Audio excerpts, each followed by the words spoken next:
The ocean, she's a mother's beast, and you don't want her to catch you with your elbows on the table. Sometimes she'll even do a riptide. But we're here to teach you that with the proper training, even you can survive a riptide. Now, the key to surviving a riptide is to first face the riptide head on and dive as deep down into the ocean floor as you What are you doing, mate? I'm informing the people on riptides. Yeah, but you sound like fucking Elmo Sesame Street, alright? You gotta be smooth, you gotta be sexy. Like this.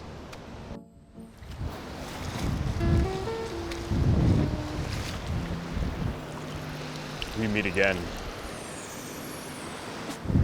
Riptides. They're big, scary, and if you're not careful, they'll gobble you up like a Sunday brunch. Think of it like this is your bathtub, and there's a riptide. Well, think about it like there's a whirlpool, and your little rubber ducky gets sucked up into the whirlpool. Now, imagine you are the rubber ducky. Not so fun now, is it? Are you done? What? No, did you want to do one that's like not terrible this time? What do you mean? This is what the people want to see. Yeah, they want to see you fondle the ocean. Why don't you talk about the statistics, the death tolls? Well, first of all, I wasn't fondling. I was caressing an old flame of mine. And second, nobody cares about your egghead bullshit. You egghead. Now, when you're in this mother's beast, it's very important.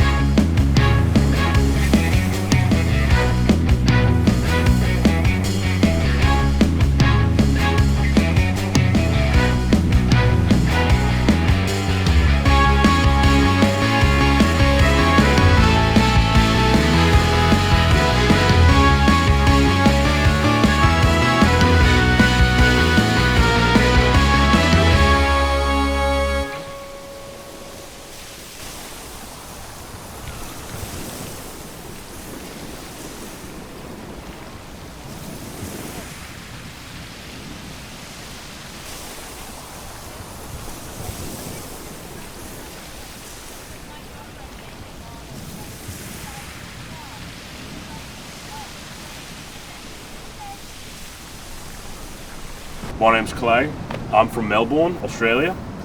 One thing to know about me, I'm a bit of a ladies' man.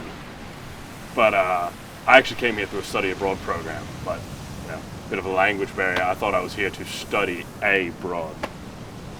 My name is Trent. I joined the lifeguarding squad last year. I have my degree in marine biology from Boston University, where my main area of expertise was barnacle reproduction. I worked in the research lab for a number of summers, but was dismissed after an incident involving barnacles and, well, I'm not going to say whose semen, but you could figure it out pretty easily. Why'd the documentary board choose to follow us around? I think it's because we're pretty exemplar lifeguards, and we're not too bad looking either. Clearly, we have the perfect blend of both skill and knowledge required to basically lead this whole patrol, and clearly the documentary board saw that in us. We're just really excited to get going and get discovered through this show, because that's what it's really all about, right? I mean, my mate out now. Hey, don't want to forget about the stars of the show this early. What was I saying? Bottom line, we are the most capable lifeguards on this beach. You two are by far the most incapable lifeguards I've ever seen on this beach. My name's Chet Taylor. I'm the chief of the program here, and I oversee the day-to-day operations of the OCBP. Honestly, I don't know how these assholes got picked. They're the last people I want representing the beach patrol. And just last week, Trent thought he got stung by a jellyfish and had Clay piss on his leg, like in front of the whole beach. I saved Trent's life last week. Box jellyfish, ever heard of it? Kills a million people every year in Australia alone. How many people did Clay say they killed? 1 million? That is a gross overestimate. It's actually a lot closer to 800,000. They're actually quite the killers. Once they unhinge their jaw, they could easily swallow a small dog whole, and you'd be none the wiser. It was a wet plastic bag. What are you going on about, mate? We're perfectly capable. We're saving lives left and right. Oh, really? Name one life that you've saved this entire time. We're saving lives every day. Maybe not in a literal sense, but in a more metaphysical sense. We're providing a sense of security. Right, yeah, when little Timmy can't find his mommy on the beach, okay, who do you think he's praying to? Us, okay? We're the ones who answer those prayers. All right, I've had enough. It's that time of year again, lifeguard fitness test. There's a written test at 2 p.m. and then a swim test at the end of the day. I don't have to rehash any of this stuff. I'll see you guys on the beach. So last year when we started here, they never tested Trent to see if he could swim. He just kind of flew under the radar. And it probably wasn't for the best because he actually doesn't know. Bugger never learned how. And, you know, people say swimming's very important to be a lifeguard, but what they don't realize is that, well, there are other things. So basically what happened was he asked me if I knew how to swim. And I said, do you really think I would be applying for a job as a lifeguard if I didn't know how to swim? And then he laughed, and then he changed the subject, and I just went along with it. The swim test isn't what scares me. I can swim. I can swim to Africa, well, if they had any water there.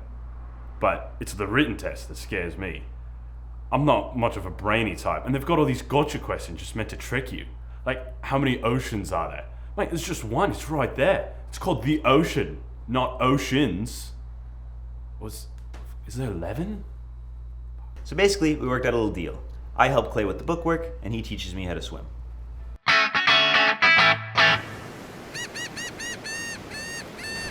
All right, let's get started here. Brain food. All right, now if you want to pass this thing, we got to brush up on some of your lifeguard, okay? And I got some study questions right here. We're just going to run through them. Hey, Trent. You seem really nice, but we're actually in the middle of something here. Just respect the hat, please. Thank you. I was just wondering... Goodbye.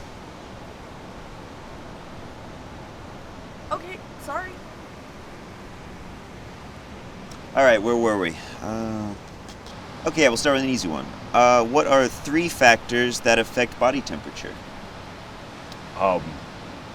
The external temperature. That's it, no? That's a good start. You know, we can come back to that. What should you do in the event that someone is choking? I came up with something for this. Oh. Grunk.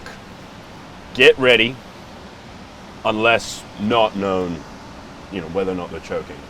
Grunk. It works.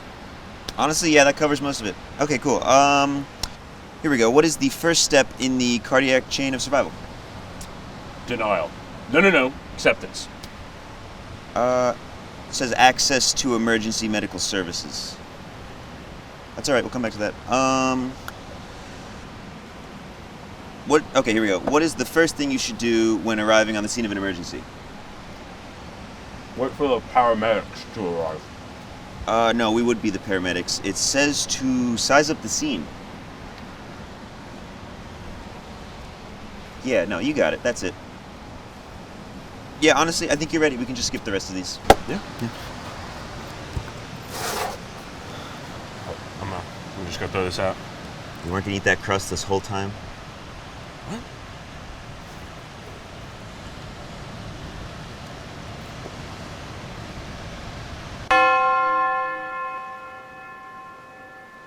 All right, written exam, 25 minutes, no cheating. Good luck.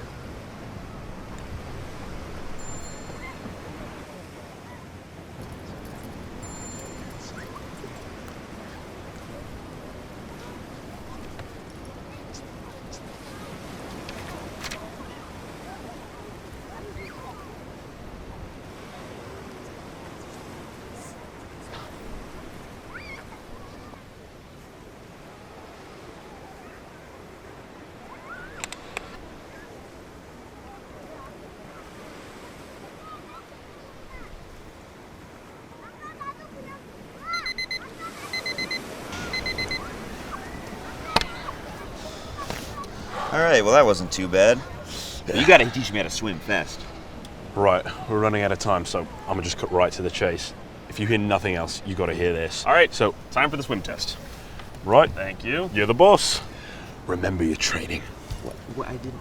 Okay, this is Janice. She's gonna be the proctor for the swim test. You guys go with her. You heard the man. You promised you'd teach me to swim. You should have done it earlier.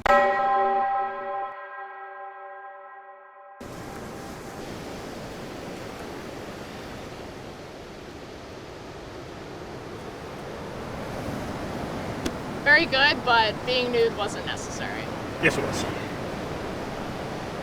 All right, next up is Trent. All right, yeah. What do you say we get this over with? I'm glad you have a sense of humor, but why don't you pop those things off for me and then we'll get started. Right. Right. Okay. I don't think the photos are gonna save you here, mate. No, probably not. But I'm not worried. I got a plan to take this without even having to get in the water. How do you figure that? Okay, so for the most part, I'd be doing something like this. You know, most of these, like this is the most common one. I might throw in a couple of these guys, and I'd be moving the legs too, but you know, some of these, like, I usually see dogs doing this, but this is actually very good. And I would not drown. I wouldn't drown because that would be counterproductive, right? No drowning, no drowning.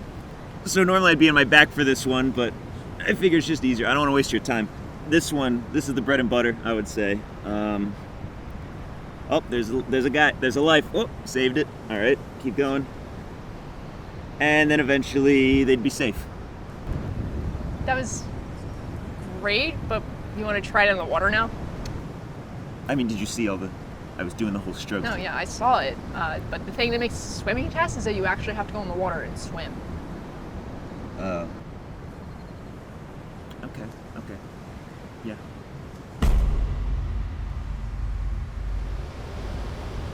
Whenever you're ready. No, yeah, just sizing up the scene. Don't take another step. Someone reported an emergency. We're gonna have to postpone the swim test for today. What's going on, mate? You said something about shark-infested waters? No, that's not what I said. No, someone reported an emergency. Just pack it up. We'll do the swim test later. I mean, it's not like anyone forgot how to swim since last year. No, yeah, probably not, man. Yeah. Yeah. All right, let's go. You're welcome. Wait, that was you? Yeah, I called it a shark threat. Wait, that worked? I need to report a shark threat. There seems to be a shark or some sort of maritime thing in the water. You need to get down here right now. This could be barracuda, great white even, but you, I have a bomb.